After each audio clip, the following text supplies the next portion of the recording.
8वीं से 9वीं में प्रवेश कर चुके हैं, ठीक ना? यस।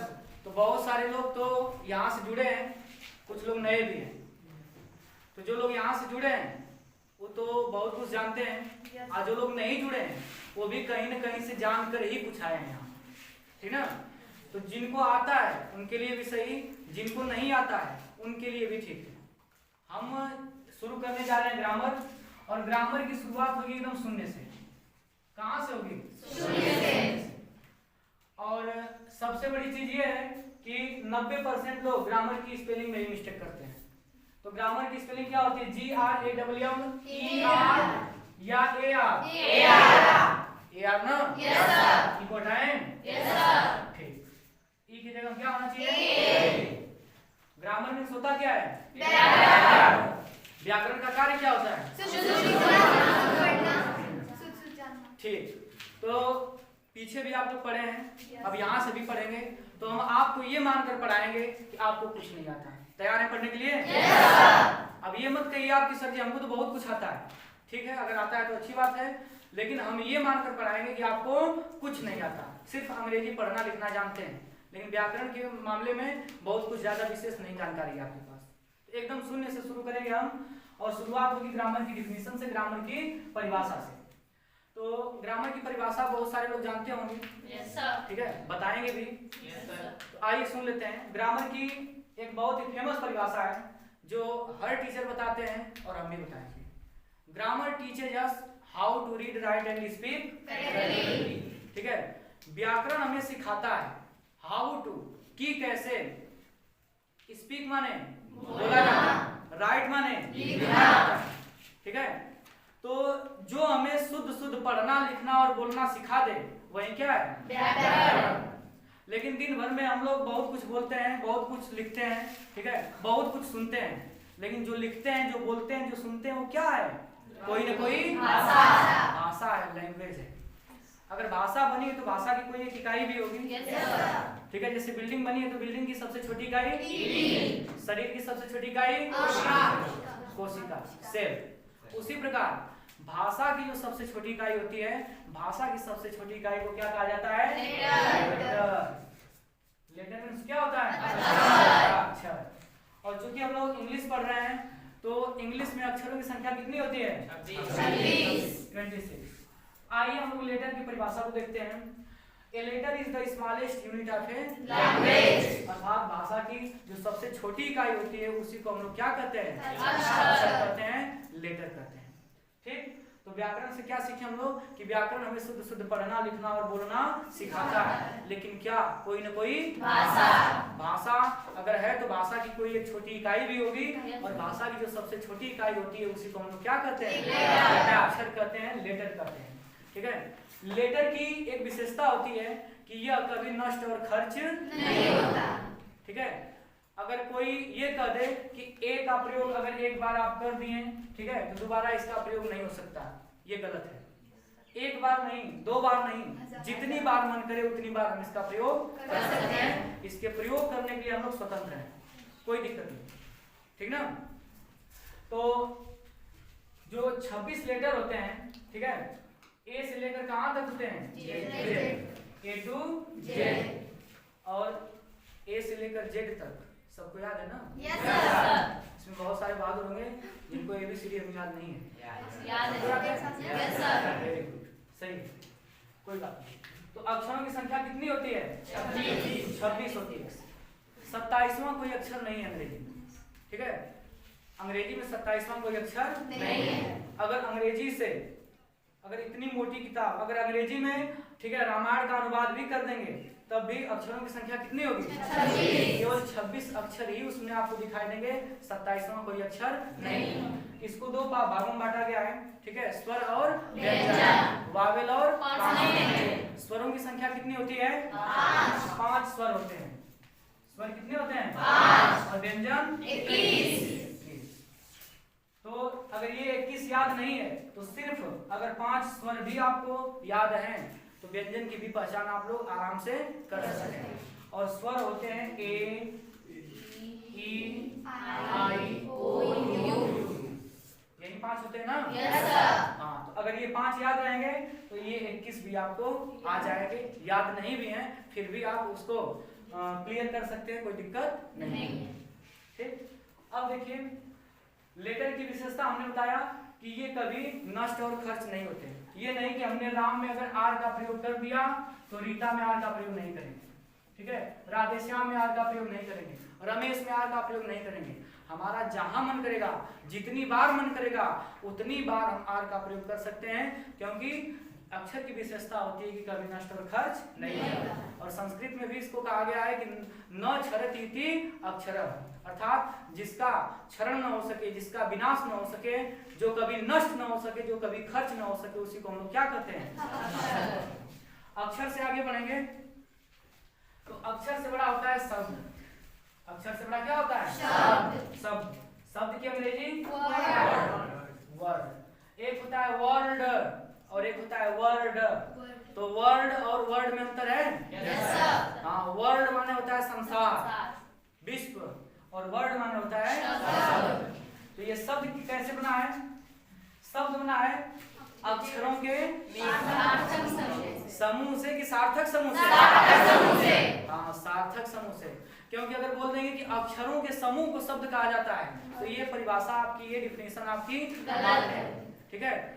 ऐसे तो अक्षरों का समूह देखिए ये भी है, A B C D E F I J K L M N, ठीक है, ये भी क्या है? अक्षरों का समूह है। लेकिन सार्थक है? सार्थक का मतलब मीनिंगफुल, जिसका कोई एक अर्थ हो। अब आप बताइए कि A B C D E F माने क्या होता है? आई J K L M N माने क्या होता है? O P Q R S T माने क्या होता है? पता है? लेकिन अभी हम एक लिख दिए शब्द काऊ, COW, काऊ। काऊ मीन्स गाय। तो देखिए अक्षरों का समूह भी है, सार्थक भी है, तो इसको हम लोग शब्द कहेंगे कि नहीं कहेंगे? तो कह सकते हैं कि ए meaningful group of letters is called word, अर्थात अक्षरों के सार्थक समूह को क्या कहा जाता है? शब्द कहा जाता है, ठीक है। तो शब्द से जब आगे बढ़ेंगे तो शब्द से बड़ा एक चीज होता है क्लास। और चूंकि अभी आप 9th में हैं तो क्लास के बारे में जानना बहुत जरूरी नहीं है, लेकिन शब्द से बड़ा क्लास होता है। क्लास में कितनी चीजें होती हैं? 2 चीजें हैं, सब्जेक्ट और वर्ब। तो इसकी चर्चा आपसे आगे करेंगे हम, लेकिन अब यहाँ पे क्लास को न जान के हम लोग सीधे चलेंगे कहाँ? सेंटेंस के पास। किसके पास? सेंटेंस के पास। तो सेंटेंस मींस क्या होता है? वाक्य, ठीक है। वाक्य किसे कहेंगे? ठीक, आइए देखिए। तो जिस प्रकार अक्षरों के सार्थक समूह को हम लोग शब्द बोले हैं, ठीक उसी प्रकार शब्दों के सार्थक समूह को क्या कहा जाएगा? वाक्य कहा जाएगा। शब्दों का समूह होना चाहिए, लेकिन वो अभी कैसा होना चाहिए? सार्थक होना चाहिए। जैसे अगर मैं लिख दूं is Y a good Ram, है लड़का एक अच्छा राम। हम क्या कहना चाह रहे हैं? कुछ स्पष्ट हुआ? No sir. नहीं ना? No sir. लेकिन अगर इसी को ऐसे हम लिख दें कि Ram is a good boy, Ram एक अच्छा लड़का है, तो जो भी मैं कहना चाह रहा हूँ उसको आप लोग समझ पाएंगे नहीं? Yes sir. तो देखिए ये भी शब्दों का समूह है, ये भी शब्दों का समूह है, लेकिन ये वाला जो समूह है सार्थक नहीं है और ये वाला समूह सार्थक है। तो शब्दों के सार्थक समूह को ही हम लोग क्या कहते हैं? वाक्य कहते हैं, सेंटेंस कहते हैं। ऊपर वाला जो है ये वाक्य होगा, ठीक। अब इससे आगे जब बढ़ेंगे तो जो सेंटेंस में शब्द प्रयोग किए गए हैं, इन प्रयोग किए गए शब्दों के बारे में जानने के लिए हम लोग जिसका सहारा लेते हैं उसी को हम लोग कहते हैं पार्ट्स ऑफ स्पीच।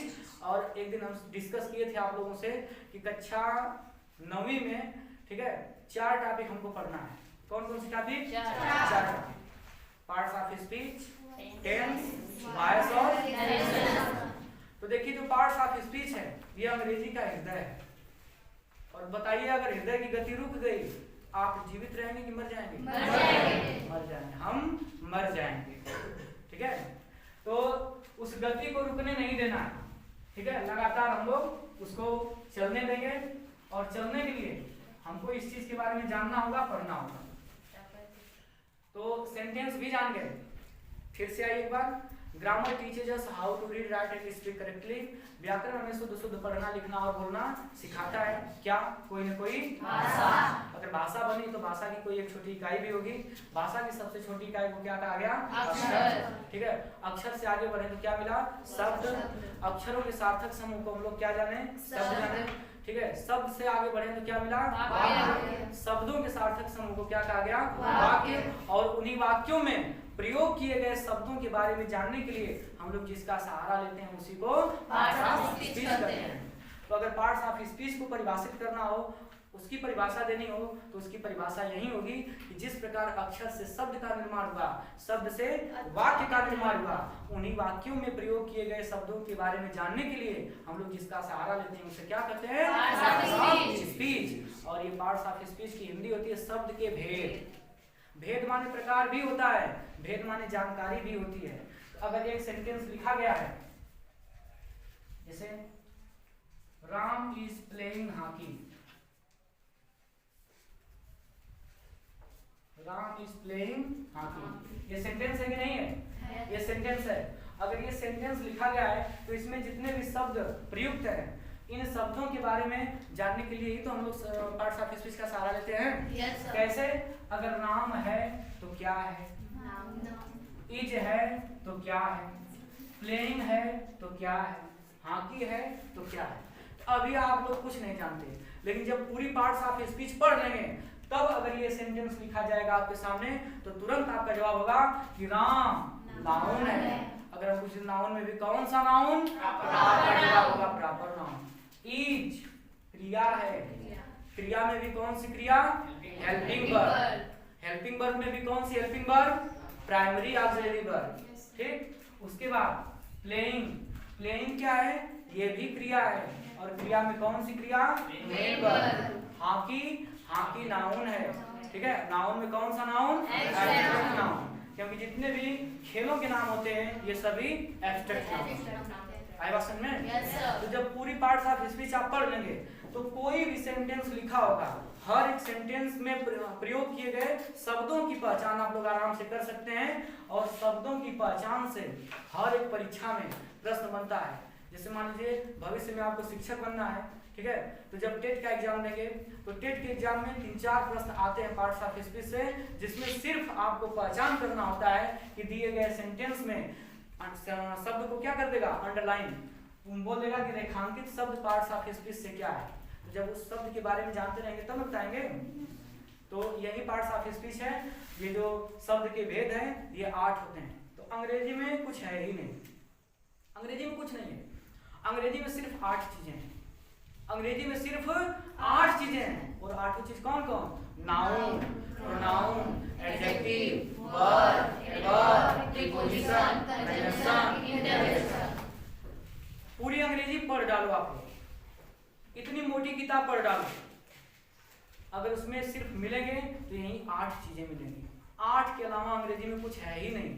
तो जब अंग्रेजी में इन्हीं 8 चीजों को पढ़ना है तो क्यों ना इसको हम लोग बढ़िया तरीके से पढ़ लें ताकि अंग्रेजी की जानकार हो जाए, है कि नहीं? तो पढ़ने के लिए तैयार है आप लोग? Yes sir. ठीक है, तो पीछे भी आप लोग पढ़े होंगे। और ये चीज पार्ट्स ऑफ स्पीच आज से नहीं पढ़ रहे हैं आप लोग, कक्षा 3 से, कक्षा 3 से ही पढ़ते आ रहे हैं। लेकिन हर क्लास का एक लेवल होता है। 3 में पढ़े तो लेवल कुछ और था, 6-7 में पढ़े तो लेवल कुछ और था, लेकिन अब 8 में आ गए तो यहाँ से लेवल कुछ और होगा। और ये जो लेवल है ये लेवल हर जगह काम करेगा। आपके बोर्ड के एग्जाम में काम करेगा, आप कंपटीशन में बैठेंगे वहां काम करेगा, मतलब हर जगह काम करेगा।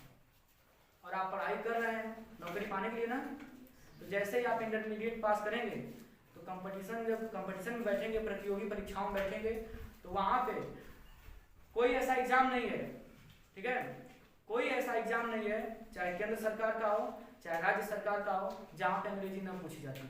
हाँ 2-4 अपवाद हैं, ठीक है, जैसे पुलिस का एग्जाम हो गया, उसमें अंग्रेजी नहीं आती है। बाकी मैक्सिमम एग्जाम है जहाँ पे अंग्रेजी से प्रश्न बनते हैं, और अंग्रेजी में भी सबसे ज्यादा प्रश्न आते हैं ग्रामर से। और ग्रामर से आप लोग भी डरते हैं, ग्रामर से आपको डर लगता है, आप लोग भी डरते हैं और पढ़ाने वाला भी डरता है। तो उस डर को समाप्त करने के लिए हम आपके साथ हैं, कोई दिक्कत नहीं होगी, एकदम धज्जियां उड़ा देंगे आप लोग। देखते रहिए। तो चलिए शुरू करते हैं हम लोग नाउन।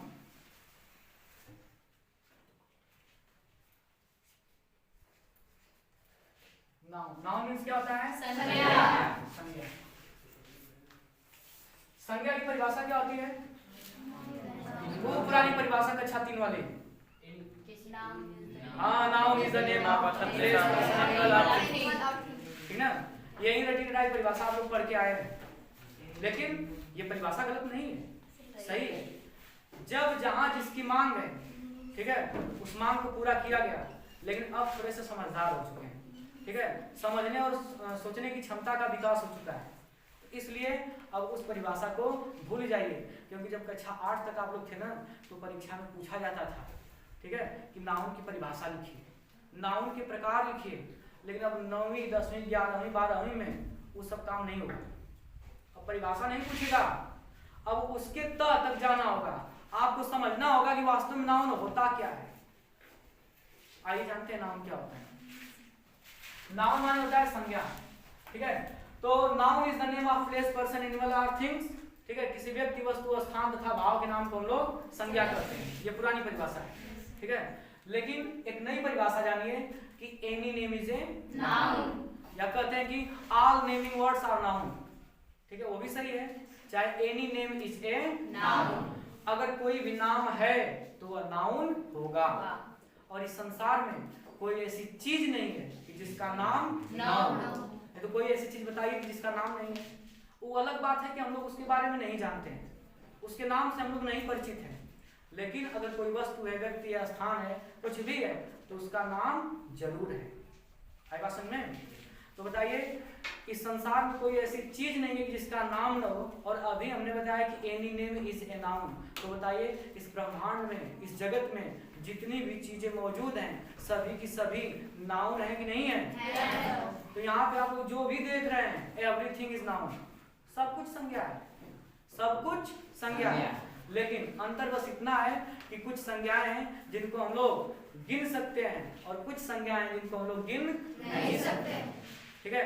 तो जिनको हम लोग